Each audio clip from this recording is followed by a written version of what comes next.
तो master supreme warrior के इस एपिसोड की शुरुआत वहीं से होती है जहां से पिछला एपिसोड खत्म हुआ था। सही टाइम पर जो बुढ़ाऊ बेन था ना, उसने यान के जांगरू को बिजली के बारे में बता के चेतावना कर दिया था, जिसलिए उनकी जान बच जाती है। वो लोग सेफ एरिया में आ जाते हैं। इस सामने से जांगरू यान के से पूछती, सर आई हो के? यान के कहता, यस आई एम ओके बुढ़ाऊ बेन, आप तो ठीक हो ना?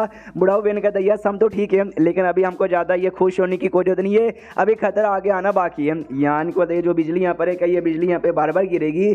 जो सुंदर बुढ़ाऊ कहता, नहीं ये बिजली का भाई एक स्पेशल टाइम होता है, अब ये गिर चुकी है, यानी समझो जो अगली बार है ना 1 महीने बाद यहाँ पे गिरने वाली है, उससे पहले ये बिल्कुल भी यहाँ पे गिरेगा नहीं। अभी के लिए मालूम है किसके बारे में खतरा यहाँ पे लेना चाहिए, एस्ट्रा वाइंड के बारे में खतरा लेना चाहिए। तो सामने सियान को यस यस मैंने इसके बारे में सुना, बड़ा कमाल का हवा यहाँ पे होता है, ये सच्ची में ज्यादा स्ट्रॉन्ग है क्या? बुढ़ाऊ कहता है कि वेल ज्यादा कंपेयर किया जाए ना इस बिजली को और हवा को, जो बिजली यहाँ पे ज्यादा स्ट्रॉन्ग है, लेकिन जब तुम पब्लिक से यहाँ पे सुनो कि यहाँ पे तुमको अगर दोनों में से एक चीज का दिया जाएगा कि यहाँ पे तुम किसका सामना करोगे, तो वो लोग यहाँ पे बिजली का ही सामना करना चाहेंगे, जबकि बिजली ज्यादा स्ट्रॉन्ग है। जो सुंदर यानी को क्यों ऐसा क्यों, जो सुंदर ये बता, तो उसके पीछे के 2 रीजन है। सबसे पहले रीजन ये कि बिजली तो भाई टाइम टू टाइम आती है, आ गई उसके बाद अगले महीने आएगी, लेकिन जो हवा यहाँ पे ना, हवा लिटरली रोज हर टाइम वो कभी भी आ सकते हो, उससे कोई स्पेशल टाइम यहाँ पे नहीं है। बिजली से तुम डॉज भी कर सकते हो, लेकिन हवा तो भाई पूरा सन से यहाँ पे चलती है, उसको डॉज कर पाना काफी मुश्किल होता है। उस हवा जैसे आके तुम्हारी बॉडी पे लगेगी ना, तुम्हारी बॉडी का ऐसा मतलब हालत खराब होगी ना, ऐसा लगेगा चाकू से तुम्हारे जानबूझ के कुछ चमड़ी है ना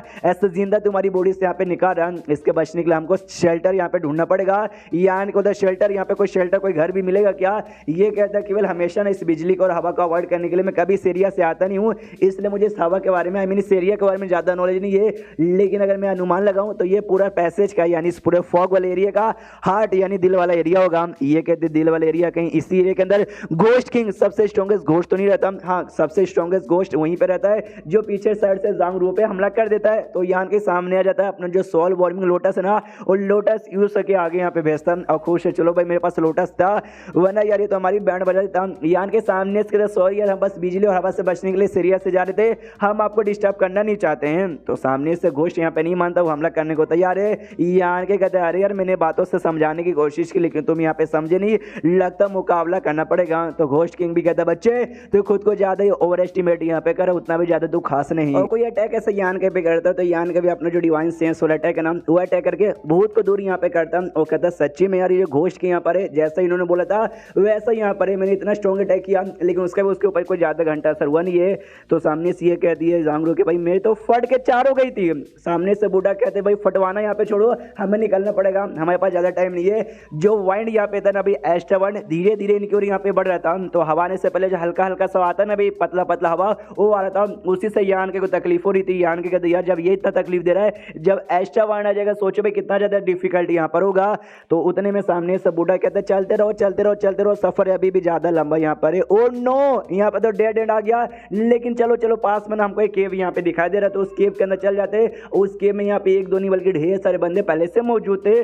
तो सामने से यान के पूछते कह रहे बुढ़ाऊ जी यार मुझे ये बताओ, ये जो वाइंड है ना कब तक यहाँ पे चलता रहेगा, रुकेगा कब? जो सुनते बूढ़ा कहता आई रियली डोंट नो, मैं 100 साल से मतलब 100 बार से ज्यादा बार आ चुका हूँ, कभी एक ही दिन में हट जाता, कभी 7 या 8 दिन लग जाते, कई बार तो भाई महीनों भी लग जाते इस वाइंड को यहाँ पे हटने के लिए, उसकी कोई भी गारंटी नहीं है। इसके लिए भाई हमारी भलाई इसी में हो कि हमको भाई सही टाइम पे शेल्टर यहाँ पे ढूंढ लेना चाहिए। हमारी का भी जो भी कल्टीवेटर्स यहाँ पे आते हैं उनका मेन ध्यान रहता है इस वाइंड से बचने के लिए, शेल्टर यहाँ पे ढूंढने के लिए। कई बार बंदे लोग रहते हैं सर्वाइव कर लेते हैं बिजली बिजली, लेकिन एंड में उनको शेल्टर नहीं मिल पाता, जी चक्कर में मर जाते हैं। मैं कई बार आ चुका हूँ, मैं भी कई बार एकदम मरते मरते यहाँ पे बचा हूँ, क्योंकि मुझे सही टाइम पे शेल्टर मिल नहीं पाता, लेकिन एंड टाइम पे मिल गया, जैसे कि आज मिला। अगर 2 मिनट और यहाँ पे लेट हो जाता ना, तो हम लोग वाइंड यहाँ पे ऐसा नहीं पाते और वाइंड से हमारी मौत यहाँ पे हो जाती है। जो सुंदर जांगरू कहती है अच्छा तभी तो ये जो केव यहाँ पे था ना, केव के एंट्रेंस पे हमने देखा था ढेर सारी हड्डियां यहाँ पे पड़ी हुई थी, पक्का उन लोग को यहाँ पे शेल्टर सही टाइम पे मिल नहीं पाया होगा। ये कहता नहीं उन सबकी मौत है ना वाइंड से नहीं बल्कि दूसरे कल्टीवेटर से हुई है। ये लोग कहते दूसरी कल्टीवेटर यानी दूसरे कल्टीवेटर ने मारा होगा, क्यों?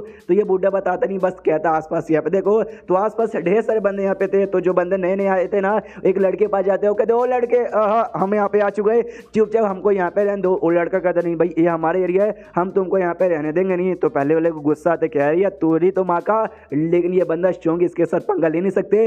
बुढ़ाऊ बहन की ओर ध्यान जाता है कि हाँ भाई ये बुढ़ाऊ बहन अकेला है, ऊपर से भाई ये नहीं अकेला नहीं भाई, बस डाउ सोच के पहले लेवल का ऊपर से बूढ़ा है, इसको हरा सकते हैं, लेकिन नहीं इसके साथ जो लड़की है ना वो डाउ सोच की 3rd लेवल की है, और जो लड़के उसका तो भाई पावर ही मुझे महसूस नहीं हो रहा, यानी पक्का भाई वो भी डाउ सोच के 3rd लेवल पे कम से कम तो होना चाहिए, तो इसके साथ पंगा यहाँ पे नहीं लेंगे। दूसरे एक लड़के के पास जाते हो, कहते हो लड़के ये जगह से दफा हो जा, बेटा ये जगह पे हम लोग रहेंगे। वो लड़का सामने से एकदम मगर क्यों यार आप मेरे पीछे काय को पड़े हो। तो सामने से बता जाता क्यों भाई तू नल्ला है, तू कमजोर यहाँ पे सबसे कमजोर है, जैसे कमजोर बंदों को यहाँ पे आना ही नहीं चाहिए था। तो सामने लगा था कि नहीं यार प्लीज हमको यहाँ पे मत मारो, हम गरीब आदमी, हमारे पास कोई भी रास्ता नहीं है, कोई मेरे लिए यहाँ पे न्याय करेगा क्या। जांग रू सामने से कहती है आन के तू तो कुछ कर यार, खाली चुपचाप यहाँ पे तमाशा देखे जा रहा है। वो बंदा मारने को तैयार था उस मासूम आदमी को। तो जांग रू बीच में जाती है, उंगली करके उसको रोकती है। वो आदमी भी चिल्लाता भाई कौन है जो कि मेरे बीच में उंगली कर रहा है। तो जांग रू कहती भाई मैं बीच में यहाँ पे उंगली कर रही हूँ। तो ये बंदा कहता अच्छा मैडम आप हो क्या भाई, क्या ना भाई मुझे बस एक जगह यहाँ पे चाहिए थी, तो आप यहाँ पे जगह लेने की कोशिश कर रहा है, तो प्लीज भाई जगह यहाँ पे दिलवा दो, अब बल्कि मेरे ऊपर अटैक मत करो। जो सुन रहे ये कहती आई नो भाई सबको यहाँ पे जिंदा रहना, सबको यहाँ पे जगह चाहिए, तुमको भी जगह यहाँ पे चाहिए। लेकिन इस बंदे ने पहले से जगह यहाँ पे ले लिया था, जो पहले यहाँ पर आएगा जिसको पहले जगह मिलेगा उसको जगह मिलेगा, और क्या तुम दूसरों को जगह यहाँ पे छीन नहीं सकते। तुम्हारी जान यहाँ पे कीमती है, बाकी बंदों की जान यहाँ पे ज्यादा कीमती है। सामने से वो कहता हाँ मैडम लेकिन भाई आप इस बंदे को जानती नहीं है, इसको जान बचाने के लिए मेरे से पंगा काय को ले रही हो। जो सुंदर ये कहती भाई जानती हूँ या नहीं जानती उससे कोई परवाह यहाँ पे नहीं है, बस यह जो अन्याय होते हुए मैं यहाँ पे देख नहीं सकती। यान के भी सामने से कहता वो भाई साहब तुम्हारे लिए यहाँ पे कोई जगह नहीं है, यहाँ से निकलो। जो वाइंड है ना अभी हल्का हल्का वाइंड है, ज्यादा स्ट्रॉन्ग नहीं हुआ है, जब पूरा वाइंड स्ट्रॉन्ग हो जाएगा ना तो आपकी जान निकल जाएगी, जाके किसी और सेंटर को ढूंढो। वो भी कहता अच्छा ठीक है मैं वहां से जा रहा हूँ, वहां से निकल जाता है। वो जो लड़का था जिसकी जान जांग रू ने बचाई थी, वो लड़का भी कहता मैडम यार आपका शुक्रिया, ये एहसान मैं जिंदगी में कभी नहीं भूलूंगा। सामने से वो भी कहती ना इसमें शुक्रिया की क्या बात है, ये तो मेरा फर्ज बनता है। वो लड़का तो खुश हो जाता है। जो बुढ़ा बहन है ना वो कहता है लड़की भाई मानना पड़ेगा, काफी नेक दिल, काफी प्यारी मासूम सी बोली वाली लड़की है, लेकिन ये करके भाई तूने कुछ खास मतलब कुछ बड़ा काम नहीं किया, एकदम पॉइंटलेस और यूजलेस काम था। ये कहते क्यों भाई मासूम आदमी की जान बचाना है तो ठीक है ना।